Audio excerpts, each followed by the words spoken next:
Gas.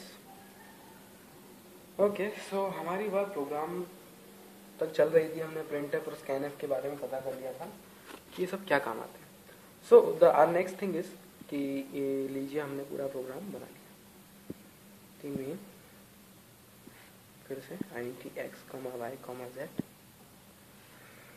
x equal to 10, y 20, z is equal to x plus y and printf percentage d and z. Okay, and this is return 0. Sorry, this is not okay. But हमारी problem ये है कि हम जो भी code लिख रहे हैं वो है तो एक्चुअली इंग्लिश में, और बचपन से हमें पढ़ाया जाता है, आपने पढ़ा नहीं, मैं आपको बता देता हूँ कि जो हमारा कंप्यूटर होता है, जो हमारी मशीन होती है, वो सिर्फ और सिर्फ मशीन लैंग्वेज को अंडरस्टैंड करती है, मतलब उसको समझती है। और मशीन लैंग्वेज होती है बिट्स के फॉर्म में, and bits are 0 1 0 0 1 something like that. Okay, so हमारा भी प्राइमरी ऑब्जेक्टिव है, ये है कि हमने जो कोड लिखा है उसे हमें मशीन लैंग्वेज में कन्वर्ट करना है। ओके, और एक पॉइंट और है कि क्या कहेंगे आप, जो मेन फंक्शन हम लिखते हैं जो कि सबसे नेसेसरी है for the execution of any program, ये यूजर डिफाइंड फंक्शन है या प्री डिफाइंड फंक्शन है? आपका क्या आंसर है? आपने सोच लिया होगा answer, but the answer is main is a user defined function because we defined it. Okay, something like that. So हाँ, हमारा वही प्राइमरी ऑब्जेक्टिव वापस आ गया है कि हमारे प्रोग्राम को हमें मशीन लैंग्वेज में कन्वर्ट करना है। सो अब आपको समझ में आएगा कि कंपाइलर क्या होता है। सो द थिंग इज कि operating system can't run your code now, so you have to convert your code into machine language. So compiler को हम कह सकते हैं कि कंपाइलर बने बनाए प्रोग्राम्स आते हैं from many vendors like Borland and MinGW and others. बने बनाए प्रोग्राम्स आते हैं जो कि हमारे कोड को, जो कि हमने सिंटैक्स जो भी सीखा है, लिखने का तरीका जो सीखा है उन प्रोग्राम्स को वो मशीन लैंग्वेज में कन्वर्ट कर देते हैं। सो ओके, सो हमारा जो कोड है, मान लीजिए abc.c नाम की आपने फाइल बनाई है, उसका जो कोड है वो पहले हमने कंपाइलर से चेक करवाया। हाँ, बीच में कंपाइलर आ गया। ओके, सो कंपाइलर पहले तो हमारे पूरे कोड को चेक करेगा कि वो सिंटैक्स और रूल्स के हिसाब से है या नहीं। अगर वो उनमें एरर्स आई, एरर्स मतलब गलतियां, तो वो इसे यहाँ हमें एरर फेंक देगा, एरर बता देगा। और अगर वो करेक्ट है, if it is correct, then compiler उसे एग्जीक्यूटेबल फाइल में कन्वर्ट कर देगा, exe is executable file. I am just talking particularly about Windows operating system. Windows operating system की जो फाइल है, आपने देखा होगा, आप कोई गेम चलाते हैं या फिर कोई भी सॉफ्टवेयर चलाते हैं, वो फाइल हमेशा .exe एक्सटेंशन में होती है। .exe मतलब एग्जीक्यूटेबल फाइल। ओके, सो अब हमें समझ में आ गया, कंपाइलर ऐसे प्रोग्राम्स होते हैं, बने बनाए सॉफ्टवेयर या प्रोग्राम्स कह सकते हैं, जो कि हमारे कोड को मशीन लैंग्वेज में कन्वर्ट कर देते हैं और चेक भी करते हैं। ओके, सो जो आपका टर्बो सी था वो कंपाइलर प्लस एडिटर भी था।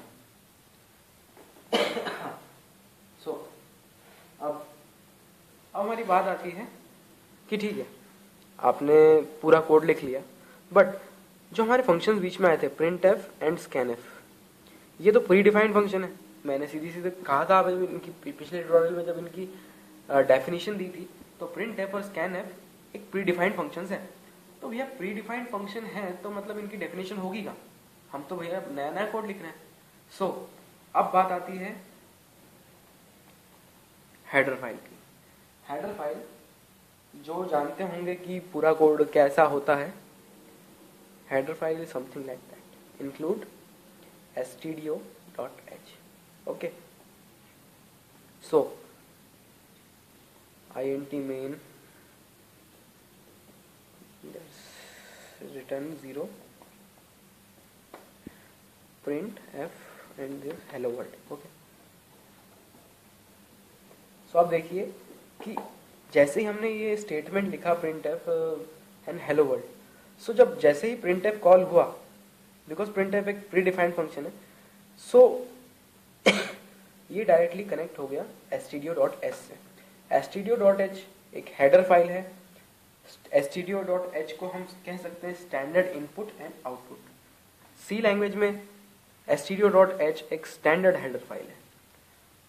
stdio.h के अंदर प्रिंट एफ और स्कैन एफ की डेफिनेशन लोडेड है।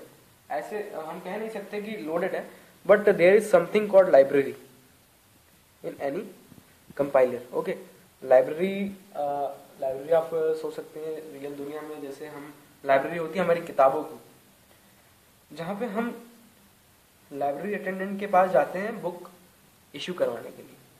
जैसे ही हम उसे नाम बोलते हैं कि हमें ये बुक चाहिए, वो इशू कर देता है, जो कि किसी कॉलम में रखी होती है। ओके, यहाँ पर भी कुछ कंसेप्ट ऐसा ही है। लाइब्रेरी होती है कंपाइलर की, जहाँ पर प्रिंटफ और स्कैनफ की डेफिनेशन कहीं ना कहीं लोडेड है। ओके, सो अब लाइब्रेरी तो बहुत बड़ी होती है, हम पूरी लाइब्रेरी को कॉल तो नहीं कर सकते, सो हम यूज करते हैं हेडर फाइल का। ओके, सो अभी भी आपको मेरे हिसाब से कॉन्सेप्ट क्लियर नहीं हुआ है, तो मैं आपसे एक क्वेश्चन पूछना चाहूंगा। एक छोटा सा बच्चा है, ठीक है, उस छोटे से बच्चे ने हवा में उड़ता एरोप्लेन देखा एंड उसने अपने पिताजी से पूछा कि पापा ये क्या है, ठीक है, और बच्चा तो छोटा है, तो उसे आप क्या दिखाएंगे? माइंड में सोचिए कोई भी आंसर कि उसे आप कैसे एक्सप्लेन करेंगे कि एक एरोप्लेन क्या होता है। एक आंसर तो ये है कि आप थोड़े बड़े आदमी हैं, तो आप डायरेक्ट एयरपोर्ट ले जाइए बच्चे को और वहां आपने प्लेन दिखा दिया। बट एक सिंपल सा आंसर है कि हम उस बच्चे को एक उड़ती हुई चिड़िया दिखा दें, लेकिन चिड़िया भी गलत है, बिकॉज चिड़िया एरोप्लेन जैसी नहीं है, कहाँ से लगेगी भैया? ये भी आपके दिमाग में आना। बट द आंसर इज कि एक बड़े प्लेन का छोटा सा प्रोटोटाइप, हम उस बच्चे को प्रोटोटाइप दिखा देंगे तो वो समझ जाएगा कि प्लेन क्या होता है। और सेम टू सेम यहाँ पर भी कुछ ऐसा ही है। stdio.h जो हम लिखते हैं हर प्रोग्राम के स्टार्ट में, #include stdio.h। stdio.h के अंदर printf और scanf का प्रोटोटाइप डिफाइंड होता है। मतलब जब भी हम printf या scanf को कॉल करते हैं, कॉल stdio.h के पास जाता है एंड देन stdio.h लाइब्रेरी से printf और scanf की ओरिजिनल डेफिनेशन लोड कर देता है।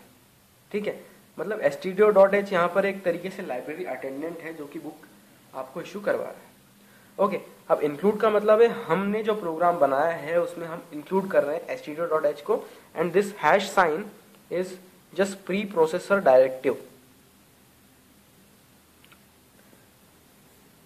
And stdio.h is standard input output. Okay, something like that. अब आप समझ गए होंगे कि हम #include stdio.h क्यों लिखते हैं। अगर बच्चे ज़्यादा प्रोग्रामिंग के बारे में आप लोग जानते होंगे तो iostream.h भी होता है, बट वो C++ की हेडर फाइल है, वो C++ में यूज होता है। ठीक है, तो हम अब एक ऐसी सिचुएशन में आ गए हैं कि अब हम पूरा का पूरा कोड एक रियल प्रोग्राम बना सकते हैं। Okay, so now a program for addition of 2 numbers, addition of 10 and 20। Okay, ये रियल कोड है एंड ये प्रोग्राम पूरा है। The first line is #include stdio.h and then int main, then int x y z, x is equal to 10, y is equal to 20, and z is equal to x plus y, and printf %d z, okay, and return 0। Okay, सो अब मैं आपको एक बार फिर से revise करना चाहूँगा हमारे programming के कॉन्सेप्ट्स कि एक प्रोग्राम कैसे बनता है। सबसे पहली बात हमने यहाँ पर लिखा है #include stdio.h। ये इसी तरीके से लिखना पड़ेगा क्योंकि ये प्री डिफाइंड सिंटैक्स है। ओके, सो इस पर मैं कुछ नहीं कर सकता, दैट्स योर टाइपिंग प्रॉब्लम। सो ये हमने लिख दिया। एंड जो कि मैंने बताया था कि मेन फंक्शन हर प्रोग्राम में सबसे ज़्यादा ज़रूरी है, बिकॉज ये एग्जीक्यूशन करवाता है प्रोग्राम का। ओके, सो मेन फंक्शन लिखा। उसके बाद मेन फंक्शन की जो डेफिनेशन है, स्टार्टिंग करली ब्रेसेस से एंडिंग करली ब्रेसेस तक, सबसे पहली लाइन पर हमने एक्स, वाई और जेड को डिक्लेयर कर दिया। डिक्लेयर करना मीन्स घोषणा करना। So x, y, z are supposed to store integer type values, and x is equal to 10, y is equal to 20. X and y are variables, equal to is operator. Okay, and 10 and 20 are constants. So x को हमने 10 assign कर दिया, y को 20 assign कर दिया, and this whole thing is called a statement. These are all statement or instructions. Instruction 1, instruction 2, instruction 3, 4, 5, 6. Okay, and then जो कि मैंने भी बताया था पिछले ट्यूटोरियल्स में कि हर स्टेटमेंट का टर्मिनेशन सेमीकोलन से होता है, because semicolon is necessary for every statement to be terminated. That's why C is called free form language. Okay, and printf की बात आती है। जैसा कि हमने प्रिंटएफ के बारे में बताया था, इस लाइन से प्रिंटएफ कॉल हो गया, stdio.h तक लिंक चला गया और उसने लाइब्रेरी फाइल लोड कर दी। एंड यहाँ पर परसेंटेज डी का मतलब है कि which type of value should be printed. INT type यहाँ पे परसेंटेज डी इंटीजर को शो करता है। एंड यहाँ पर कॉमा के बाद जेड मतलब किस वैल्यू को प्रिंट करवाएगा। ठीक है, सो जब हम इसे रन करेंगे 30 should be print. Okay, thank you guys.